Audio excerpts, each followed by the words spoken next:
Welcome to EnglishPass Podcast, brought to you from our local studio in Toronto.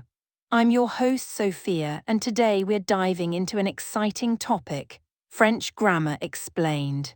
Whether you're a beginner or intermediate learner, in this podcast, we're helping you level up your English listening and reading skills. And before we get started, let me tell you that the sponsor of this episode is TypeFit, keyboard typing practice and learning service. Now, let's talk about the weather in Toronto on Wednesday, January 28, 2026.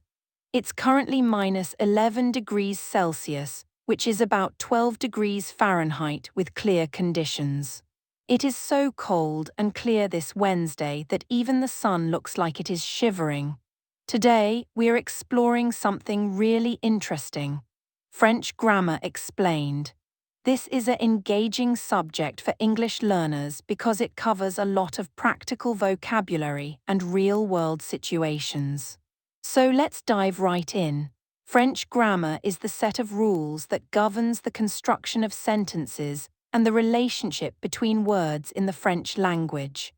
Derived primarily from Vulgar Latin, French grammar reflects a long history of evolution and standardization, much of which has been overseen by the Académie Française, an institution established in 1635 to maintain the purity and consistency of the language. To understand French grammar, one must first accept that it relies heavily on inflection, meaning that word endings change to indicate gender, number, and tense. Unlike English, which has lost many of its inflections over several centuries, French maintains a rigorous system of agreement that ensures every part of a sentence is logically linked to the other parts. One of the most fundamental concepts in French grammar is grammatical gender. Every noun in French is either masculine or feminine. This might seem strange to English speakers, as English usually only assigns gender to living beings using pronouns like he or she. In French, even inanimate objects like a table or a book have a gender. For instance, the word for table is la table, which is feminine, while the word for book is le livre, which is masculine. This concept of gender is known as le genre. Why does this matter? It matters because the gender of a noun dictates how articles, adjectives, and even some verbs will behave around it. If you want to describe a small book, you say un petit livre, but if you want to describe a small table, you must say une petite table. Notice how petit changed to petite. This process of matching words is called l'accord, or agreement. This rule applies to numbers and quantities as well. For example, one can be un or une depending on what you are counting. A nuance that adds a layer of precision to every sentence. Moving beyond individual words, we encounter the backbone of the French sentence, the verb. French verbs are categorized by their patterns of la conjugaison. This is the process of changing a verb's form to match the person speaking and the time the action takes place. Verbs are generally categorized into three groups based on their endings, those ending in and ray. The group is the largest and most regular, making it the easiest for learners to master. For example, the verb parler, which means to talk, follows a predictable pattern where you remove the and add endings like es, ons, es, or ent. However, the true pillars of the French language are the auxiliary verbs être, which means to be, and avoir, which means to have. These two verbs are used not just to state states of being or possession, but also to build compound tenses. A crucial part of expressing the past. Without these two verbs, the French language would effectively collapse, as they act as the glue for most complex sentence structures. Let us look at how these auxiliary verbs function in the passé composé, which is the most common way to talk about completed actions in the past. If you want to say I ate, you say j'ai mangé, using the verb avoir. If you want to say I went, you say G sways allay, using the verb aeter. One interesting historical fact is that the choice between these two helping verbs often depends on whether the verb involves movement or a change of state. Many learners find this confusing at first, but it follows a logical structure often taught using the acronym Dr. and Mrs. Vandertramp.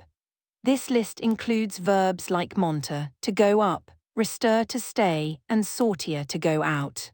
If a verb is on this list, it must use aeter as its helper. This distinction highlights the French language's focus on the nature of the action itself, rather than just the actor. As sentences get longer, the placement of adjectives becomes a point of interest for anyone coming from an English-speaking background. In English, we almost always put the adjective before the noun, such as the blue car. In French, the adjective usually follows the noun, like la voiture bleue. However, there are exceptions known as the BAGS rule, which stands for beauty, age, goodness, and size. Adjectives falling into these categories usually come before the noun.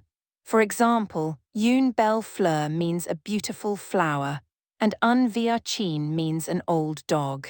This structural difference keeps learners on their toes and adds a rhythmic quality to the spoken language that is quite distinct from the Germanic flow of English.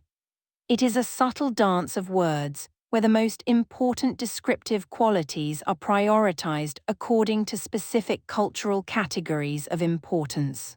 Another layer of complexity involves le temps, or tense, specifically the distinction between the passé composé and the imparfait. While both refer to the past, they are used for different purposes. The passé composé describes specific, finished actions with a clear beginning and end, like I watched a movie last night. The imparfait describes ongoing states, habits, or backgrounds, like I used to watch movies every Sunday or the weather was beautiful. Mastering the switch between these two is often seen as the mark of an intermediate speaker. Think of the passé composé as the main events in a story, and the imparfait as the background music and scenery. It sets the stage and provides the atmosphere for the primary actions to take place. Negative sentences in French also follow a specific structure that differs from the English not. French uses a two-part construction, ni, pas. To say I do not talk, you say je n'y parle pas. The verb is sandwiched between the ni and the pas. In casual spoken French, people often drop the ni entirely, saying je parle pas, which is a perfect example of how the formal grammar taught in schools can differ from real-world usage. This leads us to the concept of le register, which refers to the level of formality. A student might use strict, traditional grammar in a university paper, but adopt a much more relaxed and shortened style when chatting with friends. This flexibility is what makes French a living, breathing language rather than just a set of rigid textbook rules from the 17th century. As a learner progresses, they will inevitably encounter less pronoms or pronouns. These little words replace nouns to avoid repetition, but French is very specific about where these pronouns go. In a sentence like I see him, English puts the pronoun him after the verb. French puts it before the verb. Je le vois, this can be a significant mental hurdle because it requires thinking ahead and rearranging the sentence structure in your mind before you even finish the thought. When you add indirect objects or multiple pronouns, the word order can become quite intricate. For example, je le lui donne means I give it to him. This logical placement reflects the French preference for keeping the action and its objects tightly grouped together at the center of the sentence. One of the most debated and sometimes feared aspects of French grammar is le subjonctif, or the subjunctive mood. Unlike a tense, which tells you when something happened, a mood tells you about the speaker's attitude or the reality of the situation. The subjunctive is used to express doubt, necessity, emotion, or desire. It almost always follows the word que, meaning that. For example, il faut que tu partes means it is necessary that you leave. While the subjunctive sounds very formal or even archaic in English, it is used constantly in everyday French. It reflects a cultural emphasis on subjectivity and the nuances of human interaction, rather than just stating cold, hard facts. Interestingly, many of the irregular verbs in the subjunctive are the ones used most frequently, which forces learners to practice them from the very beginning of their studies. Historically, French grammar has been used as a tool of national unity and political power. Before the French Revolution, many different dialects and regional languages, like Occitan in the south or Breton in the west, were spoken across France. By standardizing grammar and promoting Parisian French as the national standard, the government was able to create a cohesive national identity. This is why the Académie Française still meets today to discuss whether new words, like le weekend or le podcast, should be accepted into the official dictionary. This historical context explains why French speakers are often so protective of their grammar. It is not just about communication. It is about maintaining a shared heritage and a specific way of seeing the world. There are many common misconceptions about French grammar, one of the biggest being that it is too hard or inherently illogical. In reality, French grammar is highly structured and far more consistent than English, which has many more phonetic and grammatical irregularities. For instance, once you learn the rules of silent letters at the ends of words, you can predict the pronunciation of almost any written French word with high accuracy. In English, words like rough, through, and though all look similar but sound completely different. French grammar provides a reliable map. You just have to learn how to read the symbols and understand the underlying logic of the agreements.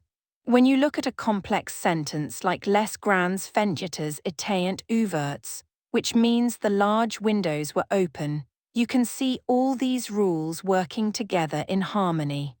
Les is the plural article. Grandes is feminine and plural to match the noun fenêtres.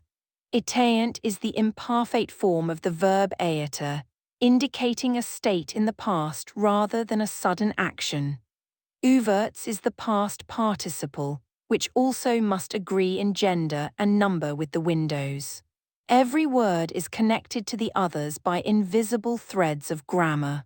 This interconnectedness is what makes French both challenging and incredibly rewarding to study. As once you understand the logic, the language begins to reveal its elegant and highly structured nature. Another fascinating aspect of French grammar is the use of C clauses to express conditions. Depending on how likely something is to happen, you use different combinations of tenses. If you are talking about something that will definitely happen if a condition is met, you use the present and future. Si j'ai étudié, je réussirai, which means if I study, I will succeed. If you are talking about a hypothetical situation that is not currently true, you use the imperfect and the conditional. Si j'avais de l'argent, j'achèterais une voiture, meaning if I had money, I would buy a car. This mathematical precision allows for very specific communication of probability and intent. Finally, we must consider the distinction between tu and vous. While both mean you, the choice between them is a grammatical decision rooted in social hierarchy and intimacy. Tu is informal and used with friends, family, and children. Vous is formal or plural, used with strangers, superiors, or groups of people. Using the wrong one can be seen as a significant social error. This distinction is not just a polite suggestion. It changes the conjugation of the verb that follows, meaning that the social relationship between two people is literally woven into the grammar of their conversation. By understanding these pillars, gender, conjugation, agreement, and mood, a learner can begin to not just speak French, but to think in the logical, expressive, and socially aware way that the language demands. And that's all for today's episode of EnglishPass Podcast. I hope you found this helpful. Remember to practice what you've learned and don't be afraid to make mistakes. That's how we improve. If you enjoyed this episode, make sure to subscribe and join us next time. Let me remind you that the sponsor of the episode is TypeFit, and I suggest to check the link at the description. I'm Sophia, and I'm excited to be your host for many more fascinating episodes to come. Until then, keep learning